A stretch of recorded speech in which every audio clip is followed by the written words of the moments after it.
There was that one place I always thought about, and I just wanted to be there with you. The place that no eye has ever seen, the place that no heart has ever perceived. I had a great feeling inside of me.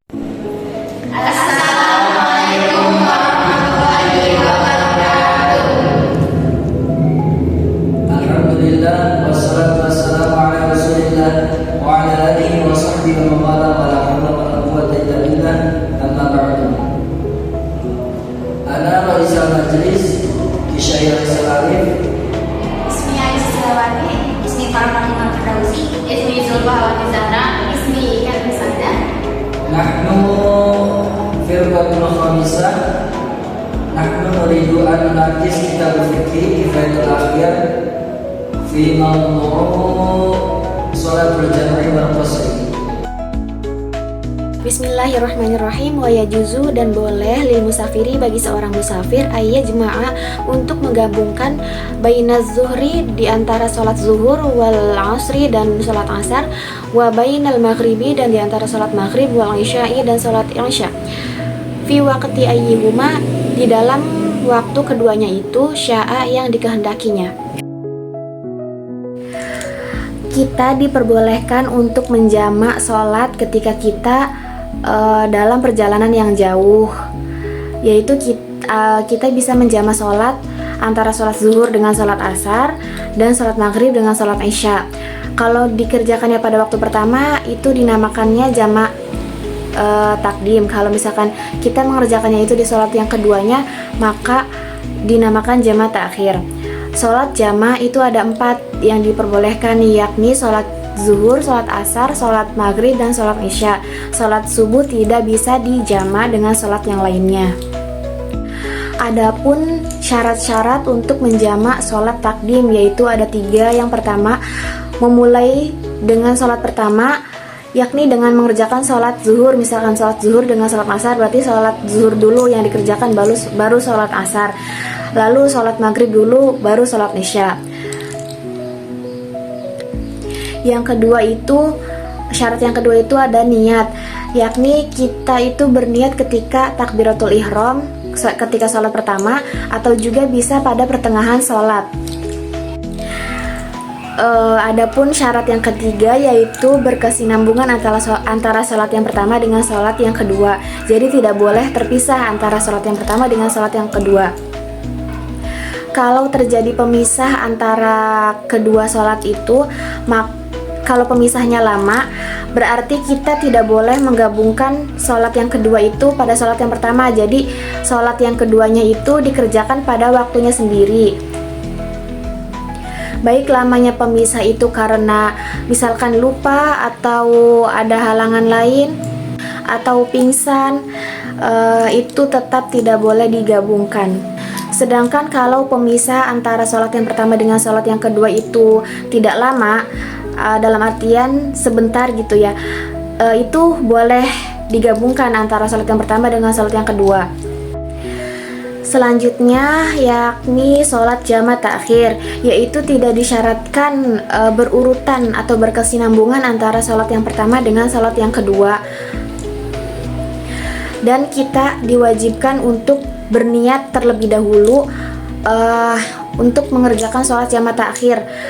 Niatnya itu pada waktu sholat yang pertama. Misalkan kita mau menjamak sholat antara sholat zuhur dengan sholat asar, berarti kalau misalkan jamak takhir, kita niatnya itu pada waktu sholat yang pertama, yakni sholat zuhurnya. Kalau misalkan kita tidak berniat pada waktu sholat pertama, kita itu dicap bermaksiat, dan sholat yang pertamanya itu harus dikerjakan sebagai sholat qada. Bismillahirrahmanirrahim. Bismillahirrahmanirrahim.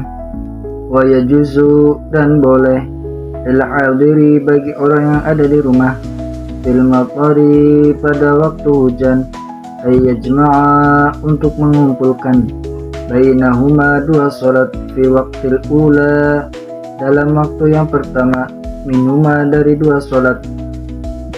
Terjemahan dari perkataan Syahbus Tujak, orang yang ada di rumah bukan musafir, boleh ketika waktu hujan mengumpulkan dua sholat di dalam waktu sholat yang pertama. Bismillahirrahmanirrahim. Wa yajuzu dan boleh lil musafiri bagi orang yang musafir qasru sholati rubaiyati mengqasar sholat 4 rakaat bi arba'i syaraita dengan 4 syarat. Ayakuna hendaknya safaruhu safarnya fi ghairi ma'siyatin bukan untuk maksiat.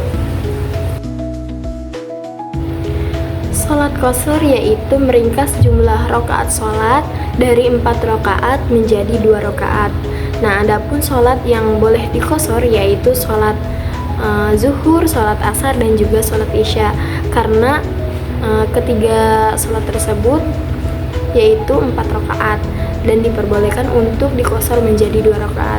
Akan tetapi untuk salat maghrib dan juga isya tetap bilangannya 3 rakaat dan 2 rakaat dan itu tidak boleh diqasar. Jadi untuk seseorang yang sedang bepergian atau safar maka diperbolehkan untuk mengqasar salat menjadi 2 rakaat. Nah, akan tetapi dalam kitab Kifayatul Ahya dijelaskan bahwa safarnya itu tidak diniatkan untuk bermaksiat. Jadi kalau misalnya safar itu diniatkan untuk bermaksiat maka tidak diperbolehkan untuk mengqasar salat. Bismillahirrahmanirrahim. Wa antakuna dan hendaknya masafatuhu jarak safarnya sitata asyara itu 16 farsakhun farsah. Disyaratkan untuk bolehnya mengqasar salat hendaknya safar tersebut jauh, yaitu menempuh jarak 16 farsah sebagaimana yang disebutkan oleh Syekh. Ia setara dengan 48 mil dengan mil Bani Hashim. Juga setara dengan 4 burud, perjalanan 2 hari yang normal. Kriteria ini merupakan pembatasan menurut pendapat rajih. Safar di laut sama dengan safar di darat. Seandainya ia tertahan oleh angin, Darimi berkata, ia seperti bermukim di suatu negeri tanpa niat. Perlu diketahui bahwa jarak kepulangan tidak dihitung. Seandainya ia bermaksud ke suatu tempat berjarak 1 marhalah dengan niat tidak akan bermukim, maka ia tidak boleh mengqasar salat, baik pada saat pergi maupun pada saat kembali. Meskipun ia memperoleh kepayahan seperti dalam perjalanan 2 marhalah, ini tidak disebut safar jauh. Perlu diketahui bahwa seorang musafir harus membatasi tujuannya dengan suatu tempat yang diketahui sehingga seorang yang bingung tidak mengqasar salat meskipun safarnya jauh. Orang ini juga dinamakan pengendara kebingungan. Wan yakuna dan hendaklah ia muaddiyalis sholati melaksanakan sholat ar-rubaiyati 4 rakaat tersebut pada waktunya, wa an yanwiyal qasra dan meniatkan qasar ma'al ihrami pada waktu takbiratul ihram.